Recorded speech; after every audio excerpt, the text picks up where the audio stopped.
Shalom, everyone, and welcome to Cloud of Glory broadcast. I am your host, Yahshua. I want to say shalom to the elders, to the fathers, the mothers, to the brothers, sisters, aunties, uncles, and to those who are near and to those who are far off.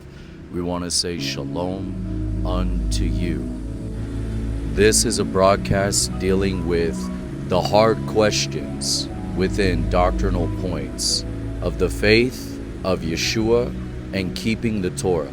And once we go forth, we are going to open the floor for dialogue, that others may come up and ask questions, as well as be able to challenge the doctrines within inside of the scripture, so that way there may be edification, exhortation, and comfort.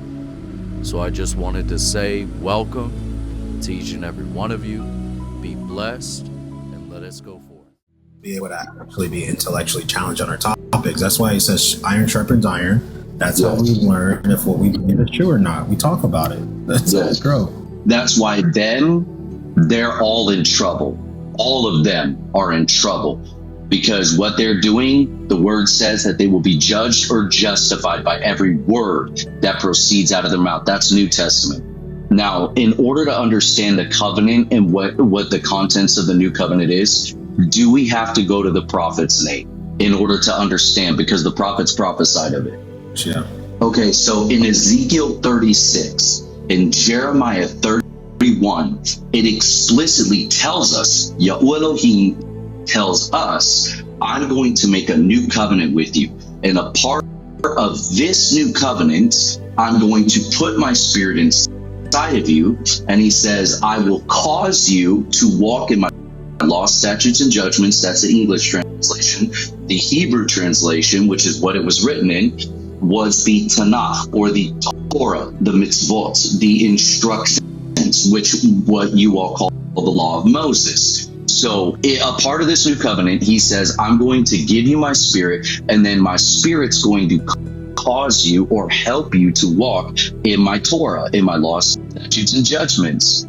Then it also says, a part of this new covenant, I will put my spirit inside of you. I'm going to give you a new heart, and then I'm going to write my laws upon your heart that you may do them.